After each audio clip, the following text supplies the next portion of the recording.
آمینہ کے لال، حضرت عائشہ کے سردار، سیدہ فاطمہ زہرا کے بابا، میرے حبیب کریم سید عالم صلی اللہ علیہ وسلم سے حضرت فاطمہ نے کہا یا رسول اللہ، جو بی بی اللہ کے قریب ہونا چاہے، جو رب کا قرب پانا چاہے، جو اللہ کی ولیہ بننا چاہے،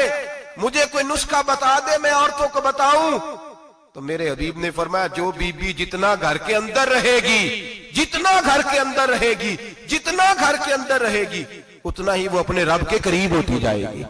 اتنا ہی اللہ کا قرب پاتی جائے گی، اتنا ہی رب کریم کی ولیہ ہوتی جائے گی، اتنا ہی اللہ تبارک و تعالیٰ اسے اپنی قرب کی منازل طے فرمائیں گے۔ جتنی وہ گھر کے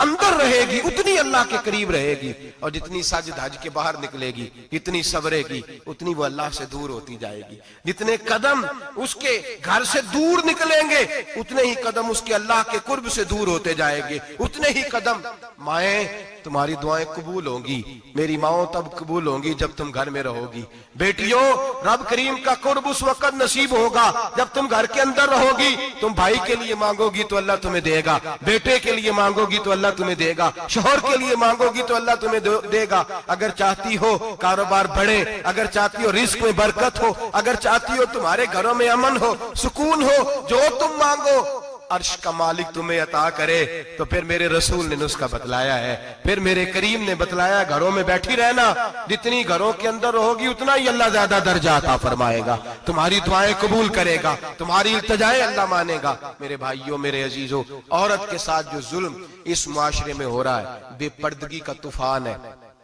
طوفان ہے بے پردگی کا۔ ایک بزرگ تھے درویش سے، سادے سے، وہ آئی صاحب کے پاس اکثر آیا کرتے تھے، تو تھے بڑے سادے اور تھے بڑے نیک، پڑے ہوئے نہیں تھے، جاگ رہے ہیں آپ حضرات، نیک بڑے تھے۔ تو ایک دن نا پردے پہ بحث ہو رہی تھی، بیٹھے تھے کچھ لوگ تو بات کر رہے تھے،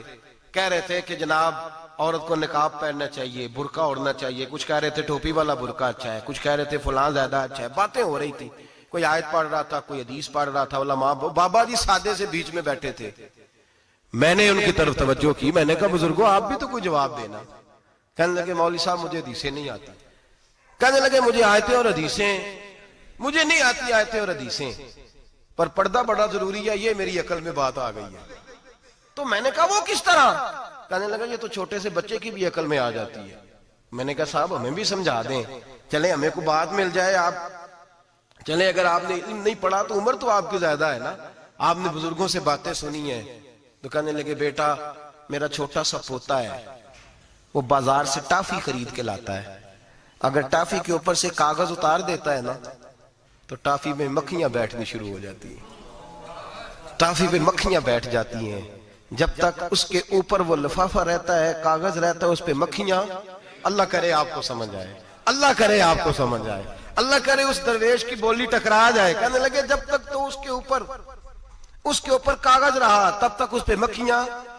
اور جب اس کے اوپر سے کاغذ اتر گیا تو مکھیاں بیٹھ گئیں۔ کہنے لگے 4 سال کا میرا پوتا، میں نے منت کر دی کہ کھا لو،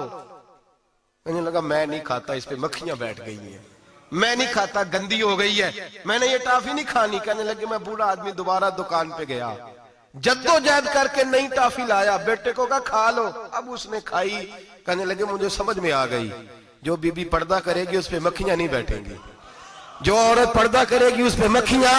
اور اگر اس پہ مکھیاں بیٹھ گئیں تو پھر وہ کسی کے لیے قابل قبول ہے۔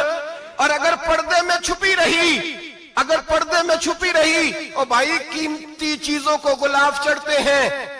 کسی نے کبھی کیمسٹری غلاف پہ نہیں چھپائی، فزکس نہیں چھپائی، کبھی کسی شاعر ادیب نے اپنا لکھا ہوا شاعری کا کلام نہیں چھپایا، غلاف جب بھی چڑھتا ہے قرآن پاک پہ چڑھتا ہے۔ میرے بھائی کروڑوں اور اربوں اور خربوں کا مکان بنا کے لوگ اس کو غلاف نہیں چڑھاتے، غلاف جب بھی چڑھتا ہے بیت اللہ کو ہی چڑھتا ہے۔ جو چیز قیمتی ہوتی ہے وہ غلاف پہ ہوتی ہے۔ میری بہنوں، میری بیٹیوں، اگر تم اپنے آپ کو قیمتی بنانا چاہتی ہو تو غلاف میں چھپ جاؤ، تمہاری قیمت بڑھ جائے گی، تمہارا وقار بڑھ جائے گا، تمہاری عظمت بڑھ جائے گی۔ میرے حبیب نے فرمایا جتنی گھر کے اندر رہو گی، دنیا تو دنیا رہی، اللہ کی نظر میں تمہاری قیمت بڑھ جائے گی، رب کریم کی نگاہ میں تمہارا وقار بڑھ جائے گا، اللہ کی نظر میں تمہاری عظمت بڑھ جائے گی۔ اور جب عورت نکلتی ہے، جب وہ گھر سے نکلتی ہے، میرے حبیب کریم علیہ السلام نے فرمایا عورت چھپانے کی چیز ہے، چھپانے کی چیز ہے، چھپانے کی یہ قیمتی ہے، یہ خزانہ ہے، اسے چھپا کے رکھو۔ فرمایا جب یہ گھر سے نکلتی ہے، فرمایا اور کوئی دیکھے نہ دیکھے، شیطان اسے دیکھتا ہے،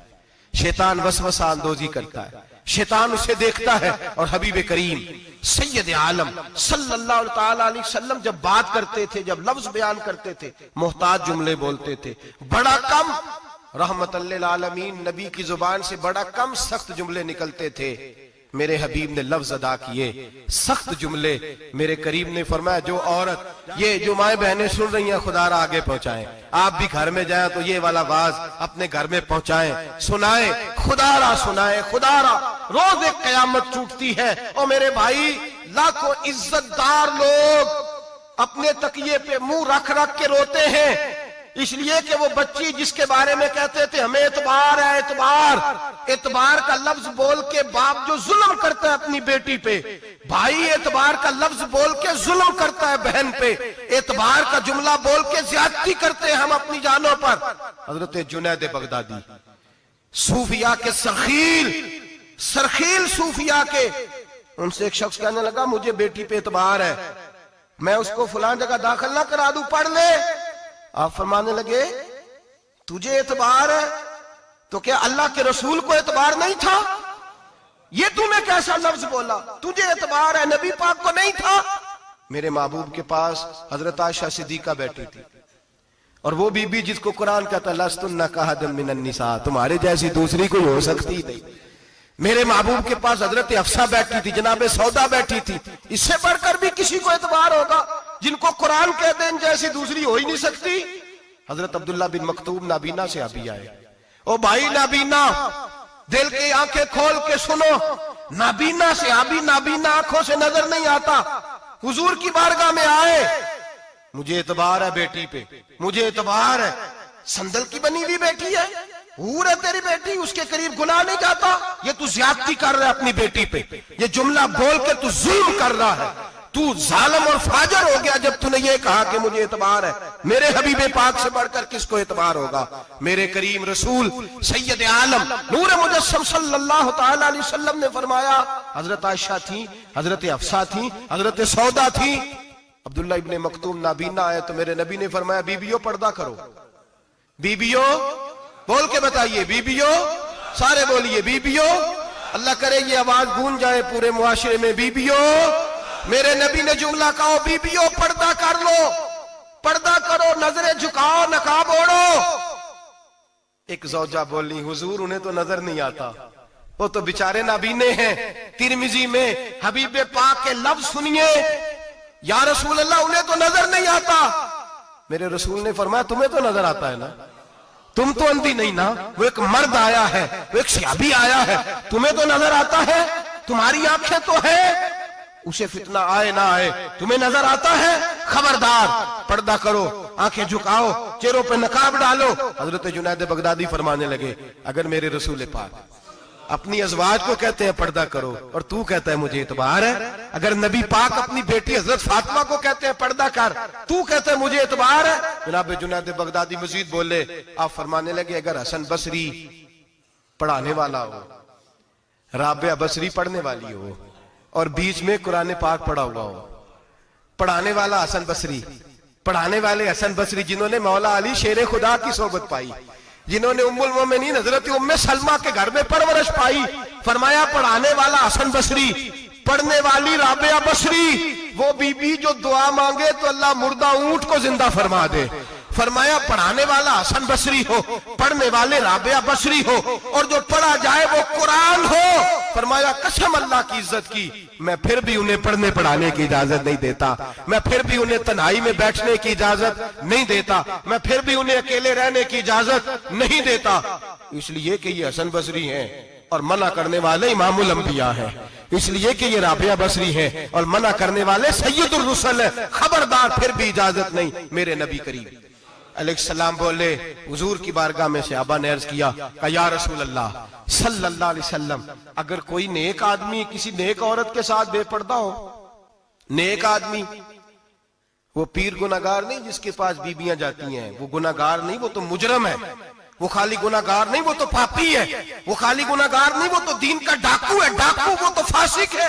وہ تو دین کی حدیں توڑنے والا ہے، وہ تو اس کو تو گھسیٹا جائے گا قیامت کے دن، جو عورتوں سے بے پردہ ملتا تو گھسیٹا جائے گا۔ لیکن سوال یہ ہے وہ خامد کدھر ہوتا ہے جس کی بیوی پیر کے پاس اکیلی جاتی ہے؟ سوال یہ ہے وہ بھائی کدھر ہوتا ہے جس کی بہن پیر کے پاس اکیلی جاتی ہے؟ سوال یہ ہے بیٹا کدھر ہوتا ہے جس کی اماں اکیلی جاتی ہے؟ میرے نبی رحمت، نور مجسم، شفیع معظم، سرور کون مکا، سیاح لامکا صلی اللہ علیہ وسلم کی خدمت عالی مرتبت میں صحابی نے پوچھا کہ یا رسول اللہ اگر نیک ہو بندہ، بی بی بھی نیک ہو تو ایک میں بیٹھ سکتے ہیں؟ اعلیٰ حضرت نے فرمایا اگر عورت دین سیکھنے چاہے پیر کے پاس جائے تو اپنے خاوند کے ساتھ جائے، اپنے بھائی کے ساتھ جائے، پھر بھی پردے میں بیٹھے، دور بیٹھے، آواز کے ساتھ بات کو سمجھے، لیکن اس کو تنہائی کرنے کی اجازت کسی کو بھی اجازت ہے، وہ چاہے جو مرضی بھی ہو، کوئی بھی ہو، بڑی کھلی بات کر رہا ہوں۔ میرے حبیب پاک سے پوچھا حضور اگر مرد عورت نیک ہو پھر بھی تنہا نہیں بیٹھ سکتے؟ میرے محبوب نے فرمایا اگر زکریا کے بیٹے یحییٰ ہوں اور عیسیٰ کی والدہ مریم ہو تو پھر بھی میں انہیں تنہا رہنے کی اجازت نہیں دیتا، پھر بھی انہیں تنہا رہنے کی میں اجازت نہیں دیتا، پھر بھی اجازت نہیں ہے۔ جب میرے رسول پاک صلی اللہ علیہ وسلم نے اتنی پابندی لگا دی، جب بات حضرت حسن بصری اور رابعہ بصری کی آ گئی، جب بات جناب مریم سلام اللہ علیہا اور جناب سیدنا زکریا علیہ السلام کی آ گئی، جب یہاں تک بات پہنچ گئی تو پھر تو ماڈرن ہے، پھر تو زیادہ اعتبار والا ہے کہ تیری بیٹی یونیورسٹی ڈرائیور کے ساتھ جاتی ہے، پھر تو نے کہاں سے وہ اس کے اندر نور بھر دیا ہے کہ تیری بیٹی اکیلی گھومتی ہے، پھر کہاں تو نے یہ بات سمجھ لیا ہے کہ تیری بچی جہاں مرضی تنہا رہتی ہے، پھر تو کہاں سے وہ قوت لایا؟ یہ تعلیم ہے۔ اقبال نے کہا یار مشرق ہوس میں گلتا، شباب اریاں شراب عیسیاں، جسے بھی دیکھو گری کے عیسیاں، ہم ایسی تہذیب کیا کریں گے؟ اور اقبال کہنے لگے تمہاری تہذیب خود اپنے خنجر سے خودکشی کرے گی، اس لیے کہ جو شاخ نازک پہ بنے گا آشیانہ وہ ناپائیدار ہوگا۔ میرے بھائی ہم لوگ پہلے ہاتھ میں آگ کا انگارہ دیتے ہیں، پھر کہتے ہیں بیٹے تو نے جلنا نہیں، ہم پہلے اس کو ساری سہولیات دیتے ہیں، پھر کہتے ہیں تو نے بگڑنا نہیں۔ میرے نبی رحمت، نور مجسم، شفیع معظم صلی اللہ علیہ وسلم نے فرمایا جو بی بی بن سنور کے بازار جائے، میری طرف دیکھیں، آنکھیں کھول کے دیکھیں، یہ حدیث آپ نے سنانی ہے، انشاءاللہ بولیے، سنائیں گے انشاءاللہ تعالی؟ بول کے انشاءاللہ کہیے آپ کو ثواب ہوگا، سنائیں گے انشاءاللہ؟ میرے نبی کریم صلی اللہ علیہ وسلم نے فرمایا جو عورت بن سنور کے بازار جائے، اب تو خیر بیویاں برقع پہن کے جاتی، برقعے پہ بھی کڑھائی کی ہے، برقعے پہ بھی کام کرایا، برقعے پہ جو کام اور نقش نگاری ہوئی ہے وہ 10,000 کی ہے۔ برقع پردے کے لیے پہننا تھا، دکھانے کے لیے؟ یہ کیسا برقع ہے کہ اس نے برقع بھی پہنا ہوا ہے اور برقع بھی اس نے فیشن والا پہن لیا ہے؟ یہ کس طرح کا؟ اس تو پردے کو پردے کی ضرورت پڑ گئی۔ یہ کیسا پردہ ہے کہ جو پردے کو پردے کی ضرورت ہے؟ برقع تو اس لیے ہوتا ہے کہ مجھے دیکھے کوئی نہ، اور اس نے تو پہنا ہی اس لیے کہ ذرا لوگ دیکھیں تو صحیح میں نے کتنا قیمتی پہنا ہے۔ اس حجاب کو حجاب کی ضرورت پڑ گئی۔ میرے حبیب پاک علیہ السلام نے فرمایا بلا ضرورت، عورت کو اجازت ہے بیمار ہو تو ڈاکٹر کے پاس جائے، عورت کو اجازت ہے ضرورت پڑ جائے گھر میں سودا سلف نہ آتا ہو تو لینے چلی جائے، عورت کو اجازت ہے اگر گواہی کی ضرورت پڑ جائے تو پردہ کر کے قاضی عدالت کے پاس گواہی دینے جائے، عورت کو اجازت ہے حج پہ جائے، عورت کو اجازت ہے عمرے پہ جائے، عورت کو اجازت ہے کہ اگر کسی وقت جہاد کے لیے عورتوں کی ضرورت پڑ گئی تو حضرت فاطمہ اور جناب عائشہ کی سنت ادا کرے، جہاد کو جائے۔ لیکن اگر عورت موج کرنے جائے اور روز کہے وہ دیکھیں نا فلاں پارک میں تھے آپ تو کبھی گئے ہی نہیں، فلاں جگہ تھے آپ کے پاس تو فرصت ہی نہیں، فلاں میری سرگودے والی بہن کا خامن تو روز لے کے جاتا ہے آپ نے تو کبھی توجہ نہیں فرمائی۔ روز پیغام دیتی رہے۔ میرے حبیب کریم سید عالم صلی اللہ علیہ وسلم نے فرمایا جو بی بی بن سنور کے بلا ضرورت بازار جائے، نبی پاک علیہ السلام نے فرمایا ایک قدم وہ اٹھائے گی تو اس پر اللہ کی لعنت برسے گی، فرشتوں کی لعنت برسے گی، زمین والے لعنت برسائیں گے، آسمان والے لعنت برسائیں گے۔ اور میرے حبیب بولے تو فرمایا جب اللہ کی لعنت برسے گی تو میں بھی اس بی بی پہ لعنت ہی کروں گا جو بی بی بن سنور کے جائے۔